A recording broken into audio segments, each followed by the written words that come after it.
సోమవారం నుంచి Telangana assembly budget సమావేశాలు ప్రారంభం కానున్నాయి. శాసనసభలో అనుసరించాల్సిన వ్యూహాలపై ఇప్పటికే అధికార విపక్షాలు అస్త్రశస్త్రాలను సిద్ధం చేసుకున్నాయి.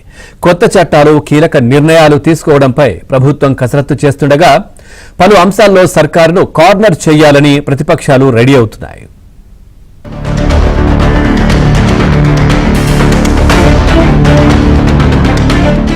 తెలంగాణ అసెంబ్లీ బడ్జెట్ సమావేశాలు మార్చి 16 నుంచి ప్రారంభం కానున్నాయి. అసెంబ్లీ సమావేశాలను దాదాపు 10 రోజుల పాటు నిర్వహించాలని ప్రభుత్వం భావిస్తోంది.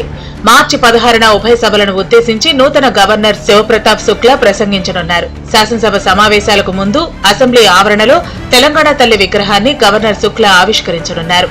కాంగ్రెస్ ప్రభుత్వం తెచ్చిన తెలంగాణ విగ్రహ రూపాన్ని బీఆర్ఎస్ వ్యతిరేకిస్తున్న నేపథ్యంలో తొలి రోజే అసెంబ్లీలో అధికార ప్రతిపక్షాల మధ్య మాటల యుద్ధం సాగే అవకాశం ఉంది. ఈ నెల 20న ఉభయ సభల్లో బడ్జెట్ ప్రవేశపెట్టేందుకు ప్రభుత్వం కసరత్తు పూర్తి చేసింది.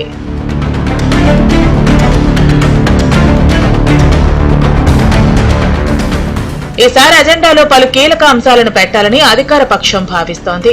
గిగ్ వర్కర్ల కోసం ప్రభుత్వం రూపొందించిన కొత్త చట్టాన్ని సభలో ప్రవేశపెట్టనుంది. గిగ్ వర్కర్ల విషయంలో రాహుల్ గాంధీ సైతం పలు అంశాలను డిమాండ్ చేయడంతో వారి భద్రత కోసం కొత్త చట్టం తీసుకురావాలని ప్రభుత్వం ఆలోచిస్తోంది. అలాగే విద్యా వ్యవస్థ విషయంలో పలు కీలక నిర్ణయాలు తీసుకోవాలని ప్రభుత్వం కసరత్తు చేసింది. ఇంటర్ను రద్దు చేసి 10th తర్వాత +2 విధానాన్ని తీసుకురావాలని భావిస్తోంది. ఇటీవల విద్యా కమిషన్ ఇచ్చిన రిపోర్టులో ఈ అంశాన్ని పేర్కొంది. ఇక విద్యా కమిషన్ ఇచ్చిన రిపోర్టుపై బయట గందరగోళం జరుగుతున్న నేపథ్యంలో విద్యా కమిషన్ రిపోర్టుపై సీఎం రేవంత్ క్లారిటీ ఇవ్వనున్నారు.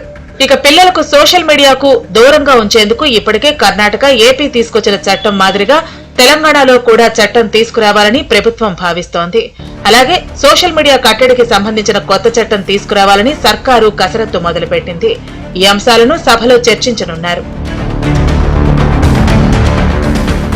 ప్రభుత్వ పాలసీ, కొత్త చట్టాల అంశాన్ని పక్కన పెడితే ఈసారి ప్రతిపక్షాలు స్పీకర్ తీరుపై ఆందోళన నిర్వహించే అవకాశం ఉంది.